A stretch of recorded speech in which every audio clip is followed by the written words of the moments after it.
Welcome back. This is God Gideon, and here once again we're on our series Think and Grow Rich, and we're in the seventh chapter that's on organized planning.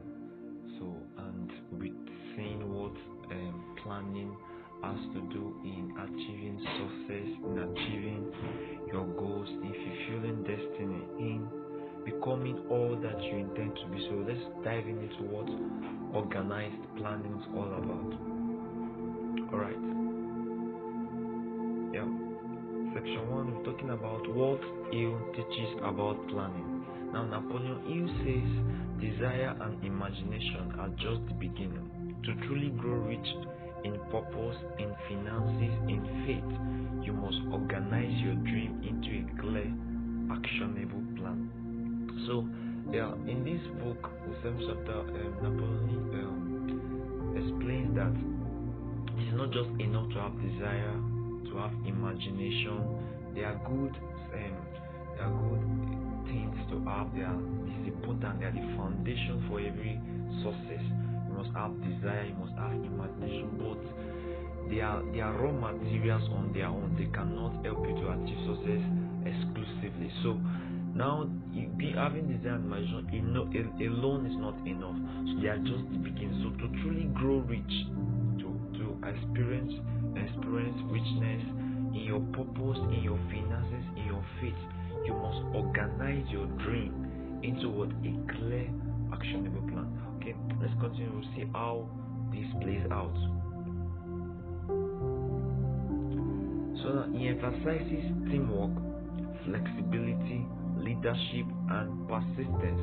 Now, all of these qualities are needed in order for you to be able to bring your dreams into reality. That is, your dreams will not just come into reality just by desiring it or just by imagining it. You have to put in the resource of teamwork, resource of flexibility, resource of leadership, and resource of persistence. These four attributes goes hand in hand to help us to achieve the success we desire. There's an equation here. An equation that says faith plus plan plus action equals to progress. So it is not enough to have faith. You must put in plan. You must add action to it, and you must progress. And even the one important thing we need to note is that a wise man once said that planning is the greatest proof of faith. Is a proof of faith. So if you say you have faith that my dreams will come to pass, my desire will come to pass, one of the way you display that faith is through planning. So planning is it is a very practical way of exercising your faith, of exercising your belief in your dreams. Alright, let's move on. So section 2 is God is a planner. God is a planner. Now, it is important to also know that as sovereign as God is, as powerful as God is, He still plans. He does not just bring things into existence without a predeterminate plan. So let's look at this now. The Bible shows us that God doesn't operate in chaos. He plans, He designs, He orders.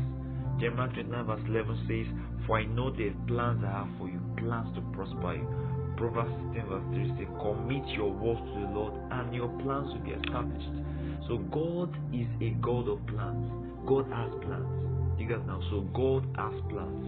So everyone that will truly achieve success in life, you must have plans on how to bring your desire, bring your imagination into reality. Last week we talked about imagination, how we can imagine ourselves into the fullness of our dreams, into the fullness of our potential, into the fullness of what you want to achieve in life. But imagine having a mental picture of where you want to go is not enough. You must have plans, strategic plans that will enable you to get to where you have designed, where you have desired to be. So if you look at this other part and say, even creation followed a structured plan. 6 days of intentional work, 1 day of rest. If you look at the account of creation, God created everything step by steps. He already has a plan. That's why he did not make animals before he made plants. He did not make the earth. He did not make fish before he made water. No, because he has planned the creation of the earth, so he was able to bring it to reality. Due to that, whatsoever you don't plan, it is very hard to bring it to reality. One of the ways we bring our desires, our imagination into reality, or the major way we bring our desires into reality, is through planning. Planning gives life to your vision. Let's move on. Section 3 now says God-given vision needs a human plan. It's not enough to have a vision that is inspired by God, inspired by God's Spirit. Even though it is needed to have a vision, you need to have a plan in order to achieve it. Now, Napoleon teaches that every goal needs a practical roadmap. As Christians, we trust God for the vision, but He expects us to take responsibility for the strategy. Luke 14 verse 28 says, suppose one of you wants to build a tower. Won't you first sit down and estimate the cost? So, he teaches that every goal needs a practical roadmap. Just like now, you want to get to a place and you don't have a map to direct you. It will just look like a dream, a fantasy. So for you to be able to achieve the vision that God has created you to do, God expects you to make plans. The truth is that God will not plan for you. God will not plan for you. He can give you a purpose, He can give you a vision, and He can guide you. But it is your responsibility to make plans in order to achieve what God has created to be. Achieve whatsoever God has put in your mind. Now, how do you create plans now? You set clear goals, break them into steps, assign responsibilities, be ready to adjust when God is there. Now, what does that mean? You set clear goals, that is, this is what I want to achieve. I want to become a millionaire in the next 5 years. That's a clear goal. That is precise.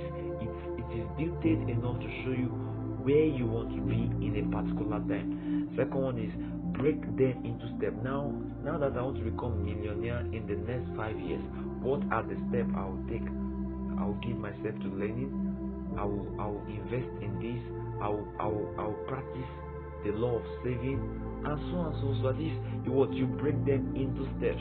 Now, assign responsibility. The truth is that there are some things that you cannot do on your own. You have to delegate some responsibilities to others.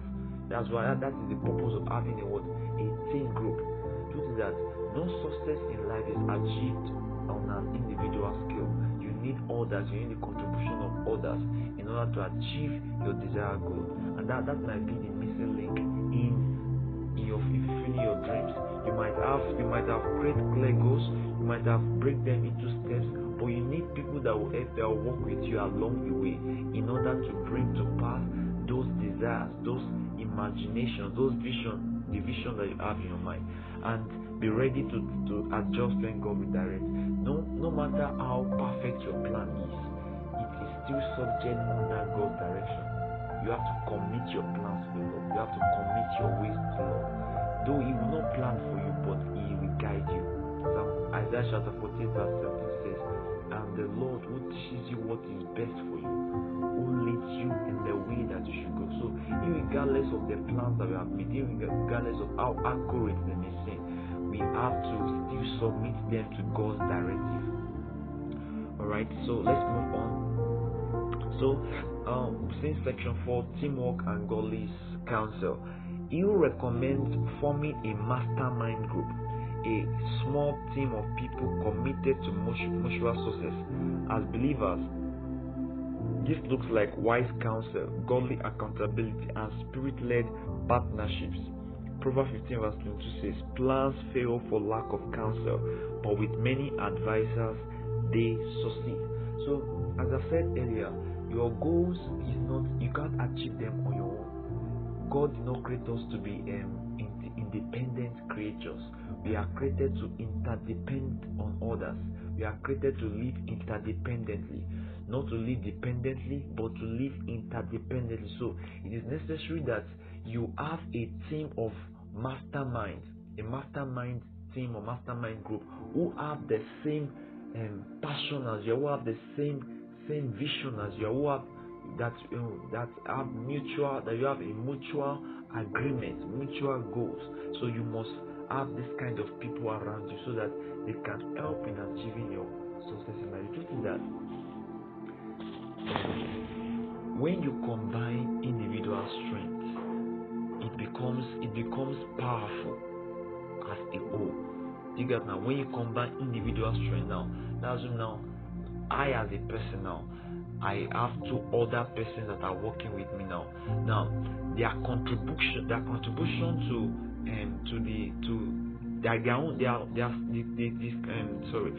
the contribution of their own resource of their strength, source of their own intellectual capability to mine increases my own efficiency.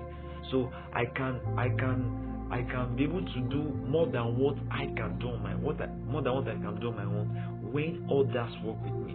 So your goals need a certain level of force, a certain level of energy in order to be achieved. So, but your own energy alone, intellectual capacity, your resource alone cannot be enough to achieve that goal.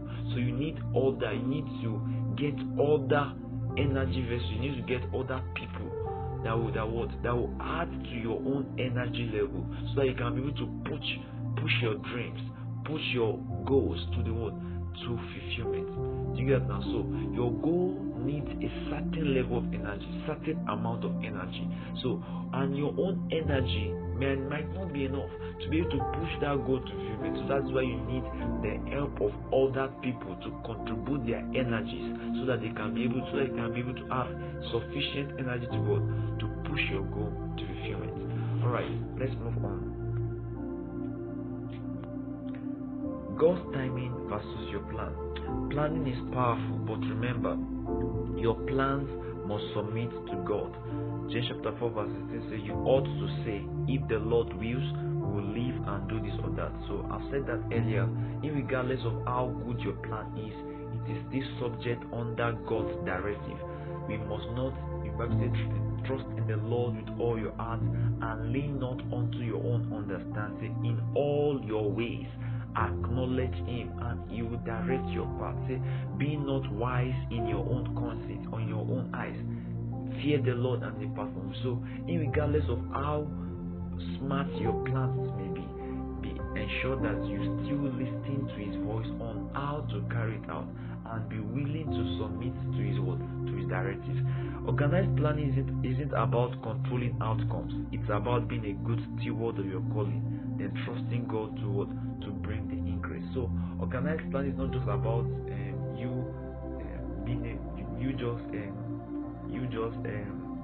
controlling outcomes. No, all you just have to do is what your own plan is just a way of saying, God, this is my commitment. It's you telling life that this is my own commitment to the vision I have. So, but the success comes from God. It is God that directs the outcome. It is God that determines the outcome. But on our own part, we need to make plans. Don't just have desires. Don't just imagine things. Put them to plans. Put them in paper. Let God see your commitment to what He has put in your heart. Let life see your commitment to the vision you have. Don't just desire it. Many people desire greatness, but only those who make plans are those who achieve it. Almost everyone on earth is a dreamer, but those who achieve their dreams are the ones that make plans in order to achieve them. All right.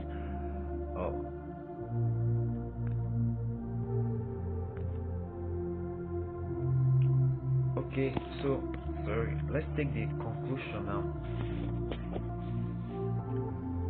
If you have had a vision from God, but haven't written it down or built a plan, this is your sign to start. Faith without works is dead.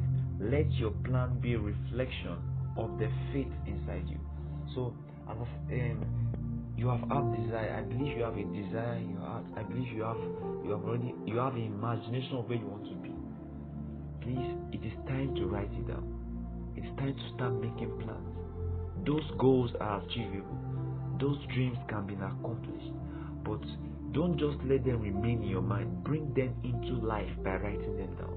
One of the ways we bring vision to life, one of the ways we bring our desires to life is by what? Putting it on paper. Let it be written down. Let it give you stand as something to guide you. The Bible talking book of Habakkuk chapter 2 says that write the vision, write it down, write those things that God has said concerning your life, write those dreams that you have in your mind, those desires you want to bring to pass, write them down, and set, as we have said earlier, set clear goals, break them into simple steps, and assign responsibilities, and then submit to God's directives. So your dreams can be achieved, your goals can be achieved, your imagination are not just vague, they can come to pass. But the next step you have to take now is what? Put your plans in paper. Put your plans and make plans on how you want to achieve your goals in life. Make it simple. Make plans on how you want to fulfill God's will for your life, and submit to His Spirit to give you guidance and direction. And one thing to add to this is that you might not have sufficient knowledge in making the plans to achieve your goals and desires. That is why you need the help of mentors, people who have gone ahead of you. You can meet someone in your field that is knowledgeable and an expert. You can ask him or her to guide you. Sir, ma, I want to achieve this. How do I do this? How can I go about it? They will help to guide you in making plans that will work. Because one of the trusted ways to get direction is asking from people who have gone through that same path. So you can employ their help in making plans to achieve your desires and imagination. And I see God taking you to the next level and bringing to fulfillment that wish you have in your heart. So next up we'll be talking about, and we'll be going to chapter 8 on decision. Why success belongs to the spiritually decisive. So we're talking about decision. After you have made plans now, then you have to take steps. Don't worry, just expect next edition to be very more powerful, and we'll see how you can bring your plans and start putting them into action. Alright. Thank you for watching. So did this challenge you to get more intentional? If so, like, subscribe, and comment. What's the one step you would take this week toward your God-given goal? I hope it has blessed you. So please be sure you like, you can subscribe also, and subscribe and comment. I want to see what are the things you plan to achieve this week. You can also drop it on the comment section. Alright. Thank you for taking out time to watch this video. I really appreciate it. It's a privilege to be able to serve you with this wonderful truth, and I hope it has blessed you.